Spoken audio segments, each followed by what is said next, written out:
কি আপনার মিছিল করছেন কেন? এসআইআর বাতিল হওয়ার জন্য। এসআইআর বাতিল কেন হবে? অন্য সব মানুষ এখানে এসে বাস করলে তারা বিপদে পড়ে যাবে। ভোট কেটে যাবে? হ্যাঁ, কে বললো ভোট কেটে যাবে? যাদের না পুরাতন নাগরিক হয়তো পাবে না, তারা ওই জন্য নাগরিকত্ব পাবে না।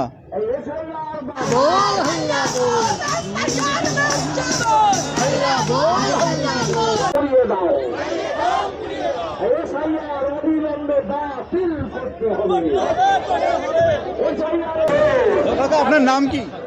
সানোয়ার শেখ। হ্যাঁ, সানোয়ার শেখ, কোথায় বাড়ি? ডায়মন্ড। ডায়মন্ড হারবারে। হ্যাঁ। আপনি তো এদেশের নাগরিক, যদি আপনার কাছে 2002 ভোটার তালিকা চায় যে আপনার নাম আছে কিনা, আপনার নেই? আছে। তাহলে কিসের ভয়? ভোটার তালিকায় তো আপনার নাম অলরেডি আছে 2002-এ, আপনার বা আপনার মা বাবার আছে, তাহলে কিসের ভয়? ভয় করতে হলে ওই কোনো সমস্যা হলে ইয়ে হয়ে যাবে, ওই জন্য। কি হয়ে যাবে? কে বোঝাচ্ছে যে আপনাদের কিছু হয়ে যাবে? এটা কে বুঝিয়েছে? কেউ কি বুঝিয়েছে যে আপনার ভোটার তালিকা থেকে নাম কেটে যাবে? না। বলেছে আপনাকে? না, তাহলে কিসের ভয়? আজকে এসআইআর বিরোধী ও বলছে এনআরসি করতে হবে, এনআরসি হবে, এই জন্য সব। মানে কেউ বা কারা বলেছে, তাই তো? আপনি জানেন না?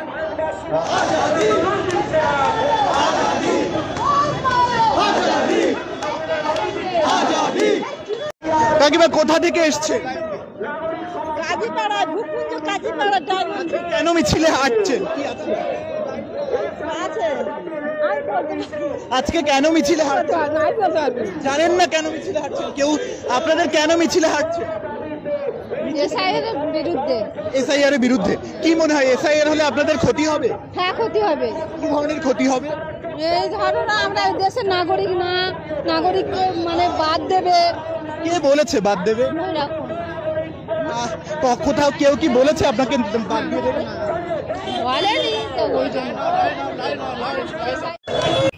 দেখলেন এসআইআর বিরোধিতায় মিছিল হচ্ছে, কিন্তু সম্ভবত নভেম্বর মাস থেকেই পশ্চিমবাংলায় শুরু হতে যাচ্ছে এসআইআর, এবং যার জন্যে বিভিন্ন মহল থেকে বিশেষ করে পশ্চিমবাংলায় বেশি করে প্রতিবাদ হচ্ছে।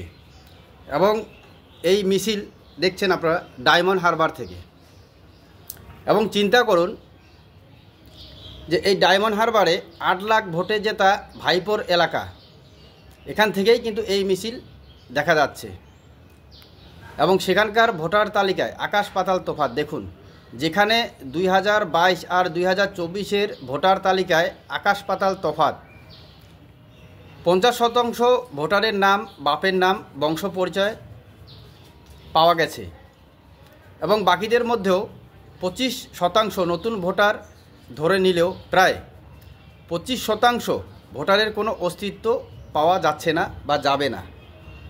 কিন্তু মিছিলে আমরা দেখলাম যে অনেকেই প্রশ্ন করা হচ্ছে, অনেকেই জানেনই না যে তারা যে এসআইআর-এর বিরুদ্ধে প্রতিবাদ করছে, তারা কেন প্রতিবাদ করছে। এসআইআর প্রতিবাদের প্রকৃত কারণ তারা কেউই কিন্তু ভালো করে বলতে পারছেন না, বিশেষ করে সাধারণ মানুষ যারা এই মিছিলে এসেছেন। অথচ এসআইআর-এর জন্য ঘাবড়ানোর সাধারণ মানুষের কোনো ব্যাপার নেই, কারণ 2002 সালে এসআইআর হয়েই গেছে ভারতবর্ষে, এবং এবার আরও হতে চলেছে বা বিভিন্ন রাজ্যে হচ্ছে, এবং নভেম্বর মাসে শুরু হতে যাচ্ছে পশ্চিমবাংলায়ও এসআইআর। দাবি করা হচ্ছে যে 3 ধাপে আমাদের বাংলায় এসআইআর হবে। প্রথম ধাপ, এই বিএলওরা বাড়ি বাড়ি যাবেন এবং বাড়ি বাড়ি গিয়ে ভোটার তালিকা যে লিস্ট থাকবে সেই লিস্টে নাম উঠাবেন এবং ফটোও তোলা হবে, এবং যাদের লিস্টে নাম যাবে না তারা ভোটার তালিকা থেকে নাম আপাতত বাদ যাবেন। এবং এই বিএলওদের সাথে থাকবেন বুথ লেভেলের যারা এজেন্ট আছেন, বিভিন্ন নেতা নেত্রীরা, তারা কিন্তু সকলেই থাকবেন। এবং এটা হলো প্রথম ধাপ। এই প্রথম ধাপের পরে সেকেন্ড ধাপে যাদের নাম বাদ গেল, যাদের নাম কাটা হলো, একটা লিস্ট তৈরি হলো এবং এই লিস্ট যাদের নাম থাকলো না তারা কমপক্ষে প্রায় 1 মাস সময় পাবেন, কারণ তাদের নাম কি কারণে উঠলো না, কোথায় গণ্ডগোল হলো এটা দেখার জন্যে। এবং তৃতীয় ধাপ হচ্ছে যে মানে প্রধান ভোটার লিস্ট বা মূল ভোটার লিস্ট, এই মূল ভোটার লিস্ট কিন্তু তৈরি হয়ে যাবে। এবং আপনাদের জন্য বলে দেই 2002-এও কিন্তু আমাদের পুরো ভারতবর্ষে এসআইআর হয়েছিল, ভোটার তালিকা সংশোধন হয়েছিল। এবং 2002-এ যাদের ভোটার তালিকায় নাম থাকবে তাদেরকে কিন্তু কোনো কাগজপত্র দেখাতে হবে না, যেটা খবর যে তাদেরকে 2002-এ ভোটার লিস্টে যাদের নাম আছে তাদেরকে এই 2025-26-এ মানে নভেম্বরে যেটা হতে যাচ্ছে তাদেরকে কোনো কাগজপত্র দেখাতে হবে না। কিন্তু 2002-এর আগে যাদের ভোটার লিস্টে বাবার নাম নেই, মায়ের নাম নেই, সঠিক তথ্য নেই, তাদেরকে কিন্তু কাগজপত্র দেখাতে হবে। তো আমরা বিভিন্ন সময় শুনেছি এসআইআর হচ্ছে, এসআইআর হবে, এবং এই এসআইআরের বিরোধিতায় নানা রকম বক্তব্যও শুনেছি। কখনো বলেছেন আমরা এসআইআর করতে দেব না, কখনো বলেছেন আমরা একজনও ভোটারের নাম কাটতে দেব না। কিন্তু দীর্ঘদিন যাবৎ আমরা যত শুনছি যে আমাদের বাংলায় বিশেষ করে বহিরাগত অনুপ্রবেশকারী তারা সহজেই আসছেন, সহজেই আধার কার্ড, ভোটার কার্ড বানাচ্ছেন, এবং কীভাবে বানাচ্ছেন সেটাও আমরা জানি।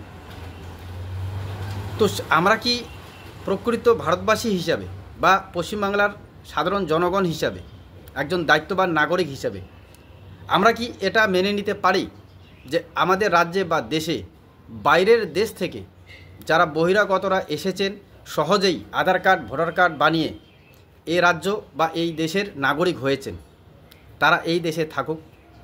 নিশ্চয়ই আমরা চাব না।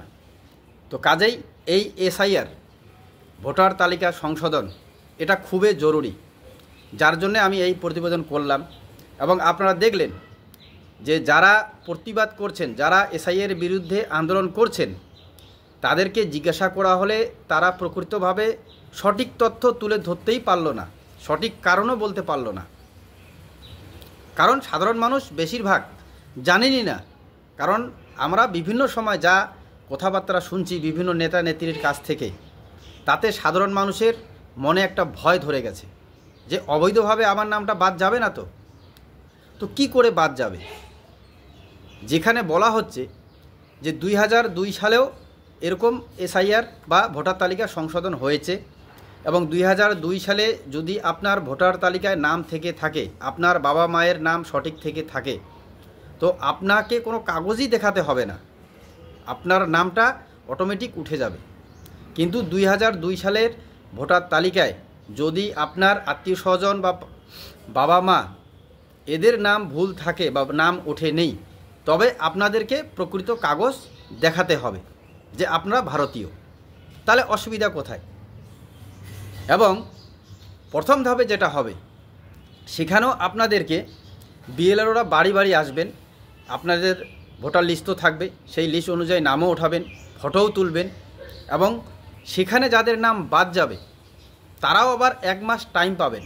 কোথায় ভুল হলো, কী কারণে আমার নামটা উঠলো না, কারণ আমার তো সব কিছু ঠিক আছে, তো তার জন্যও আপনি 1 মাস টাইম পাচ্ছেন।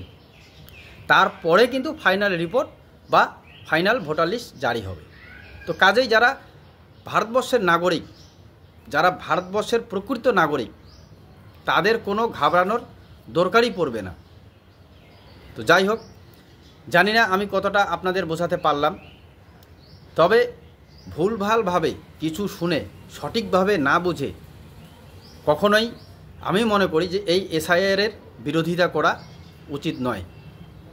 তো আপনারা যারা আমার এই প্রতিবেদন দেখলেন, আপনারাও আপনাদের মতামত কমেন্টে জানাবেন। সজাগ থাকবেন। ধন্যবাদ।